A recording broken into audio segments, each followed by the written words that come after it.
क्या आपको भी डर है कि आपका क्रिएटिव काम कोई चुरा लेगा? आपके आइडियाज, आपकी स्क्रिप्ट, आपका म्यूजिक? अगर ऐसा है तो ये वीडियो को एंड तक देखिए। आज की वीडियो में हम बात करेंगे legal frameworks, copyright laws, trademark and various other issues such as कैसे कॉन्ट्रैक्ट्स आर्टिस्ट को फंसा देते हैं। बहुत इंपॉर्टेंट है कि आप किस तरीके से निगोशिएट करने वाले हैं। बहुत कुछ डिपेंड करता है कि आपको अंत में क्या मिलेगा, इसलिए हर एक क्लॉज टर्म को पढ़ना और समझना बहुत जरूरी है। मैं कोई लीगल एडवाइजर नहीं हूँ, लेकिन एज एन आर्टिस्ट मैंने बहुत सारे कॉन्ट्रैक्ट साइन किए हैं, बोथ इंटरनेशनल एंड डोमेस्टिक, और सबके फाइन प्रिंट्स में कुछ ना कुछ ऐसा मिल जाता है जहां पे अगर आप ध्यान दें तो आपको लगेगा कि चीजें उनके फेवर में ज्यादा हैं बजाय आर्टिस्ट के फेवर में। आपने आमतौर पे सुना होगा कि कैसे म्यूजिशियंस के लिए अनफेवरेबल है इंडस्ट्री, बिकॉज उनको बहुत ज्यादा पैसे नहीं दिए जाते। वो सिर्फ स्टेज शोज, लाइव शोज और कॉन्सर्ट्स करके ज्यादा कमाते हैं, अपने सॉन्ग के रिप्लेस से नहीं कमाते। अनलाइक वेस्टर्न कंट्रीज जहाँ पे एल्बम सेल से लेके लाइव कॉन्सर्ट से लेके जितनी बार स्ट्रीम हो रहा है, हर जगह से आर्टिस्ट बिलियनियर बन जाते हैं। कैसे आप अपनी सीढ़ी को आगे बढ़िया तरीके से बढ़े और कैसे आप बच सकते हैं, हम इसको डिटेल से समझेंगे।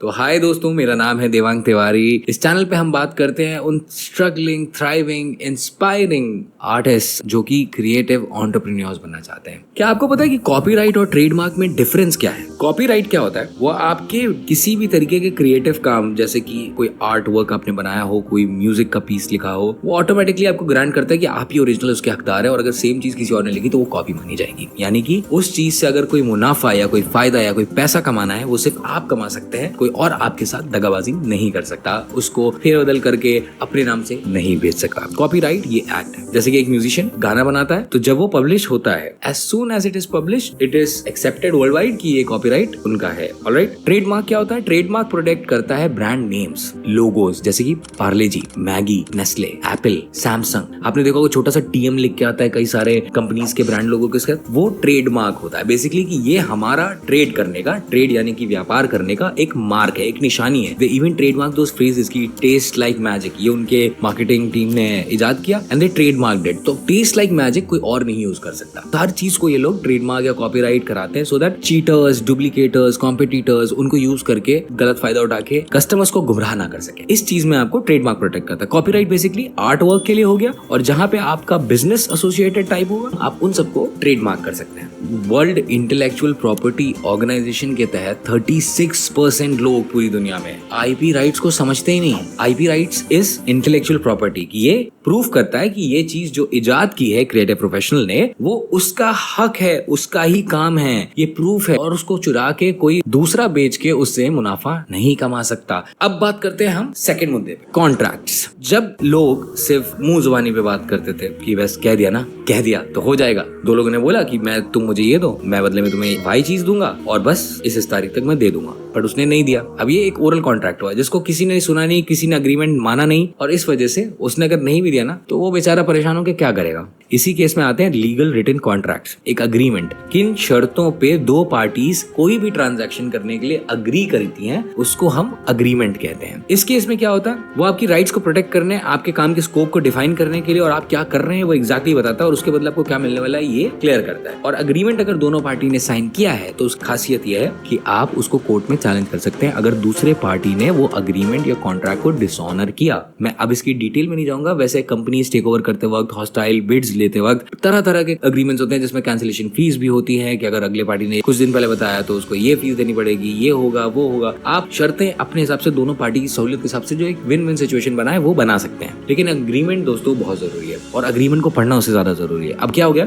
सोशल मीडिया के जमाने में इतनी एप्स पे हम साइन अप करते हैं, इतने सारे वेबसाइट्स पे हम साइन अप करते हैं, यूं ही कुछ दिनों के लिए भूल जाते हैं, उसके बाद हम ध्यान भी नहीं देते कि हम उनके टर्म्स एंड कंडीशंस पे बस वो एक बॉक्स टिक करते हैं, साइन अप दबाते हैं और आगे बढ़ जाते हैं। हमको उससे मतलब नहीं कि उन्होंने हमसे क्या क्या राइट साइन अप करवा लिया। It's actually quite similar to that कि आप कंसेंट दे रहे हो उनको कुछ भी करने का बिना पढ़े। जैसे कि पिक्चरों में देखा होगा कि प्रॉपर्टी के कागज पे अंगूठा लगवा लिया और प्रॉपर्टी अपने नाम करा ली फर्जी तरीके से। That is the exact same thing which these digital agreements also do, but you have to be mindful and aware about that so that you are not misled, you are not being taken undutifully advantage of. अब contract के types क्या क्या होते हैं? सबसे पहले आता है वर्क फॉर हायर अग्रीमेंट, यानी कि जहाँ पे कोई एक फ्रीलांस वेंडर को हायर कर रहा है कोई कंपनी या कोई पर्सनल इंडिविजुअल कि मेरे लिए तुम ये काम करोगे। सपोज मैं एक मूवी बना रहा हूँ, मुझे एक पोस्टर बनवाना है, तो मैंने एक डिजाइनर को हायर किया, तो उसके साथ अगर मैं कॉन्ट्रैक्ट करूंगा तो वो वर्क फॉर हायर कॉन्ट्रैक्ट होगा, जिसमें वो पोस्टर बनाने के लिए जो भी अमाउंट होगा, मैं जो हम अग्री करेंगे वो उसमें मेंशन होगा, वो कब तक देगा वो मेंशन होगा, क्या डिफाइंड जॉब है वो मेंशन होगी, और ये मेंशन होगा कि उस पोस्टर को उसके बाद सिर्फ मैं यूज कर सकता हूँ। वो बेसिकली उसने क्रिएट किया है हायर करके सिर्फ मेरे लिए, उसको एक्सक्लूसिवली वो कहीं यूज नहीं कर सकता।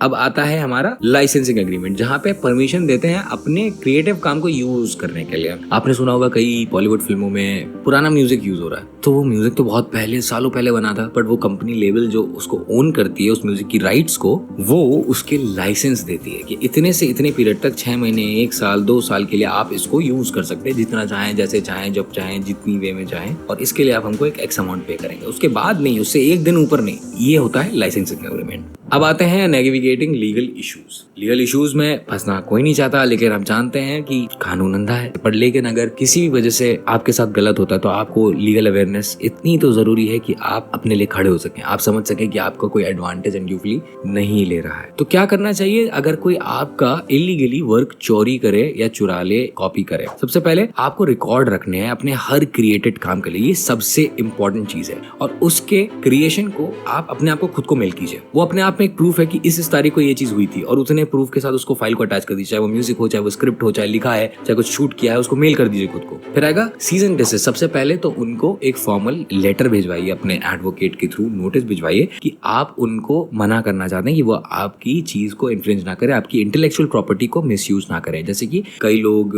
यूट्यूब पे ही कॉपीराइटेड म्यूजिक यूज करते, तो उनके पास नोटिस पहुंच जाता है, वो ऑटोमेटिकली यूट्यूब हेल्प करता है। इसी तरीके से बाकी मीडियम्स में भी लोग दूसरों की चीजें चुराते हैं, तो ये चीज आपको बचा सकती है। फिर आएगा लीगल एडवाइस, यानी कि एक अच्छे लॉयर से कंसल्ट कीजिए। केस टू केस डिफर करेगा कि क्या सिचुएशन है, लेकिन वो ही आपको सबसे बेस्ट एप्लीकेबल लॉस और सिचुएशन के हिसाब से असेस करके आपको बेस्ट आर्गुमेंट बता सकते हैं कि किस स्ट्रैटेजी के साथ आगे बढ़ना चाहिए। तो बेसिकली आज की वीडियो में दोस्तों हमने जाना कि कैसे आप अपने क्रिएटिव वर्क को प्रोटेक्ट कर सकते हैं, कैसे लीगली अवेयर हो सकते हैं, और कैसे उसको डॉक्यूमेंट करके सेफगार्ड कर सकते हैं ताकि कोई उसको इन्फ्रिंज ना करे। कोई भी क्वेश्चन हो इससे रिलेटेड या और डेप्थ में नॉलेज चाहिए हो तो प्लीज जरूर कमेंट करके पूछिए, और रेलेवेंट लोगों के साथ शेयर कीजिए जहां आपको लगता है ये वीडियो उनको मदद कर सकती है। मेरा नाम है देवांग तिवारी, हम मिलेंगे आपसे अगले हफ्ते। तब तक के लिए आप सब मचाते रहो।